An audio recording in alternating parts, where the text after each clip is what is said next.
Well, I want to explain to everyone, Traci Loecker, and by the way, I'm Mark Cornelius. I would like to explain to everyone that there may be a concern out there because they're seeing us here, and if they watched last episode, they're thinking to themselves right now, man, have they washed those clothes since the last time they were on?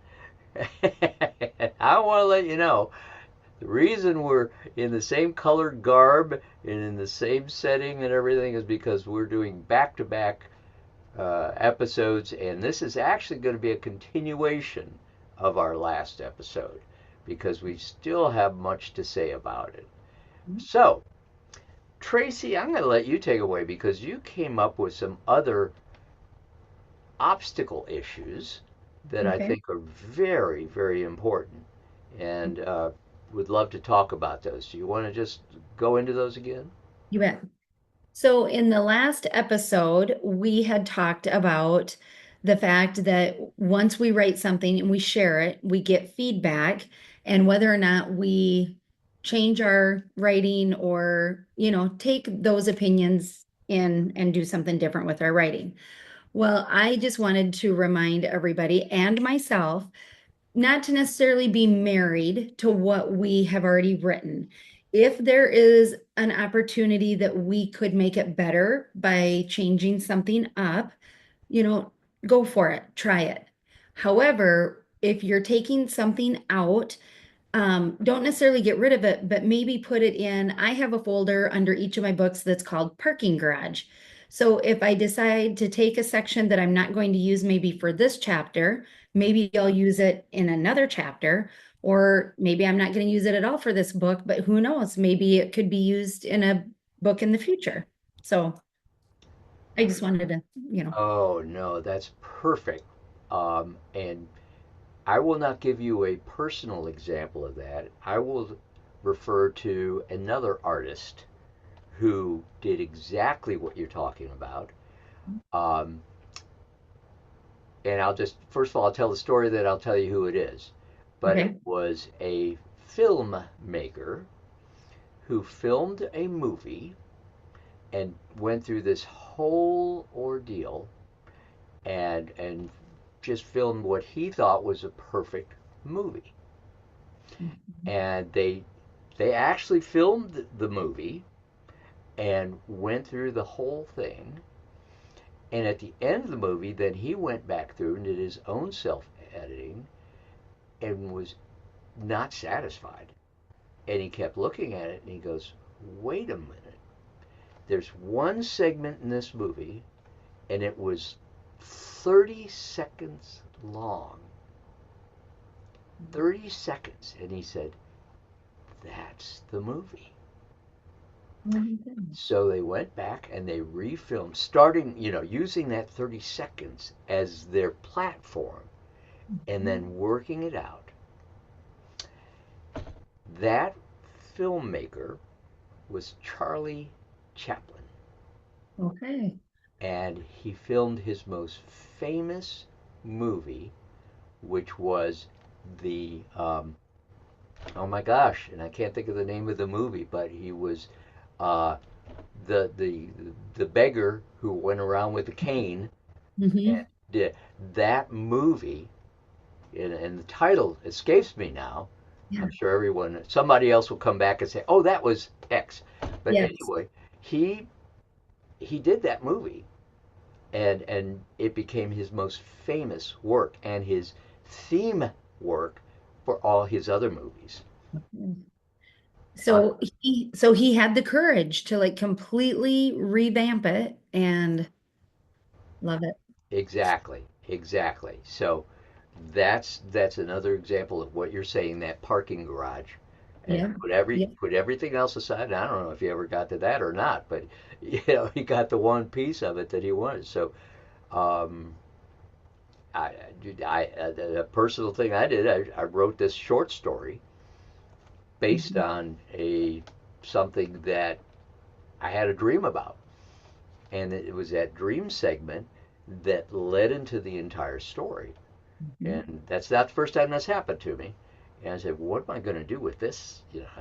And sure enough, that was the inspiration for everything else that came after it. So, yeah. Cool. So, okay, go with your next one. Okay, so another one I had was if you get stuck, like writer's block, maybe just take a scene or a situation that you're writing about or that's in your book and just start describing something. So whether it's one of your characters you want to describe, or the room that you're in you want to describe, or the food. Also, too, um, kind of along with Fight Your Image in the last segment we did, Hmm. um, you know, don't tell what's happening.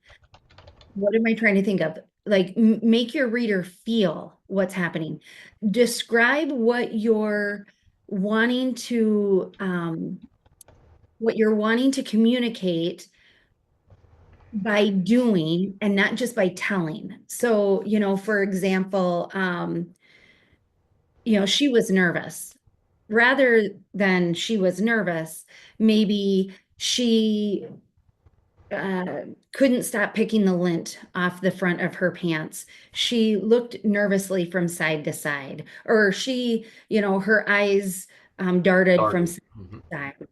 Something like that, where you're actually showing the reader the emotion that you're trying to drive. Do you know what I'm trying to say? Right.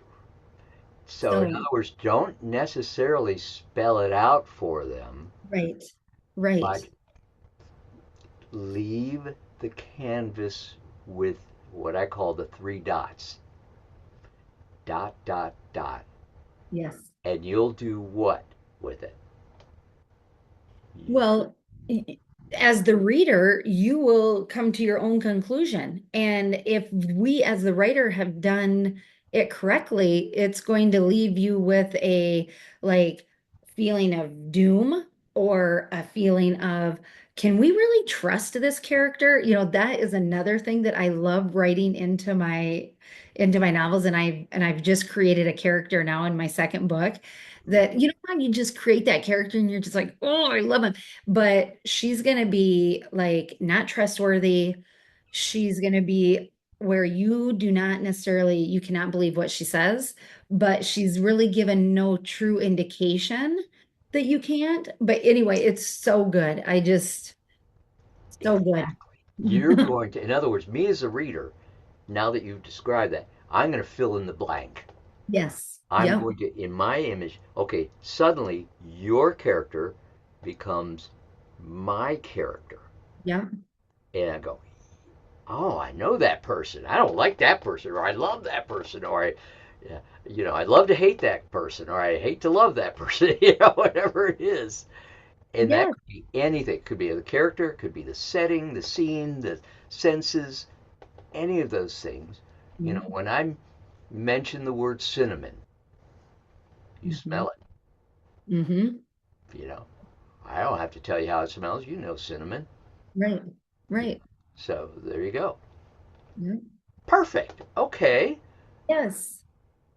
And then the other one I had written down was a big obstacle is second guessing yourself. It like just right. Just don't second guess everything. Don't doubt yourself. Just write. You may be writing about something that somebody has also written about, but it's not your words. It's not in the way you feel it. It's not in the way you're describing it. So keep writing. Yeah, I think this is a general theme for every episode I do, is just telling people keep writing. Just keep writing. That particularly goes to the obstacles of when people critique you Yes. because you start saying they don't like my work. Yeah, Not necessarily so. Now, right. there are people out there who will pick and gnaw and nab at you. I I'm sorry, but we're all that I there Yep. there's times when I have to hold myself back from telling people what I really think because I don't want to hurt them. Right. I mean, honestly, Yeah. but And I know people would say the same of me, that Mark, I'd love to tell you what I really think. Can I take it? First of all, folks, yes, I can take it. I've had enough. My skin has gotten very thick over the years, but the truth of it is, it's only because I know that I'm going to keep writing. Mhm. Uh, I'm not that insecure. I hope you aren't either. When you write, or whatever art it is, keep doing it. And if there's something that you've put out there that people don't go into, save it, put it in your parking lot, or for that matter, just go with it because you believe in it more firmly than anyone else believes in it. It's Yeah. your belief, it's your art, it's your creation to do with what you want, not Yeah. somebody else's. And I think that's all I have to say about that. Any Mm-hmm. words of Yeah, wisdom? really. Yeah. So that's great. Yeah. Um, Other obstacles are just writer's block. Yeah. Mention Yeah. that. Yeah.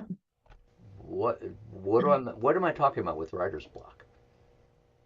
You know, there are times where I have it and I can't I don't know why I have it. Because and now I think, now that I have these different ways of kind of getting around it, where I just tell myself like, okay, maybe I am not meant to write right now. So maybe I need to go for a walk. Maybe I need to read my Bible. Maybe I need to, like I said, just describe something. Maybe I just need to journal about my day. Maybe I need to write about what I'm thankful for. But just to get maybe the juices flowing, you need to just start somewhere. What about you? I don't know. I might have to sleep on that before I tell you. There's one right Right. there. I gotta sleep on it. And another one is write about or don't even write. Do something else creative Right. in a Yes. different venue and let your subconscious or your Mhm. spirit or your Mhm. brain do the work for you. Yeah. Because when classic example, when I forget a word or a uh, title of a movie, which, by the way, is The Tramp by Charlie Chaplin. Yes. Yeah. Not the champ. See, there I go. I just created one. The tramp. Yes, that's what you said. Yes, the Yes, I tramp. did say the tramp. Okay. It's a long day. Anyway, the tramp. I had to just put it aside. I had to go talk about something else, and there it came. Yes, yes, yeah. So that is writer's block is very common to everybody. And it's actually a way of your brain exercising itself to say, well, maybe we need to look at this from another angle. Mm-hmm. Let that happen. And Yeah. that's probably your best writing that will come from letting that happen. Yeah, I agree. Now, I will say too that there was a time when my editors that were helping me like developmental, like making sure all the chapters flowed, and then, the line editing, getting very critical on grammatical, da da da da da da. Even during that kind of stuff, when I would have to go back in and like reword this or look at this or whatever, um, I worked really good on a deadline, and I have found that out about myself that if I'm Mm. struggling with maybe like my goal was to write 1,000 words, this week even, and if I haven't got there, I will almost impose my own deadline. Like you promised yourself you were going to do this. This is just as important as anything else in your calendar. So write it down and go do it. Because sometimes it's like, oh, I need to do this or I need to do that or no, no, no, no, no, no. This is what you need to do. So, And with that also is the idea that we have another benefit, especially when we start talking about documentation. Hmm. Always write something and then go back and rewrite it. Yep. You Yes. know, you can set that deadline. You can work through Yep. the deadline and then go back and go, okay, I was close. Right. Yeah. And redo. Yep. We'll talk about editing a lot later, but that's going to be another segment because our time's up. We're good. Look at that. We did it again, another 15. Oh, so any other final thoughts, Tracy? Just one more final thought. Okay. Sometimes we feel so overwhelmed, and sometimes I think I'm never gonna get everything done. My daughter will say this a lot to me, and I'll just say, what's one thing? Just one thing right now that you could do that would make you feel better. Is it picking up one of those toys? Is it sitting down and, again, writing out your gratitude, who you're grateful for? Just do one thing that makes you feel like you're working towards your goal. Same way in our writing. Just do one thing. Just start there. One thing. I I will say that in an odd other way. I hear the voice of my father, who has passed, Okay. in my brain when I got overwhelmed with something and I couldn't get off track with it, or, on track with it. Mhm. And he would say to me, "Don't tell me what you can't do. Show me what you can." Yes. I love Ooh. You know, it. and that would move me. Yeah. Yeah. Speaking of moving, that was our 16-minute segment. So thank you, Tracy, and we will see the rest of you soon again. And in the meantime, right on. Bye, everybody.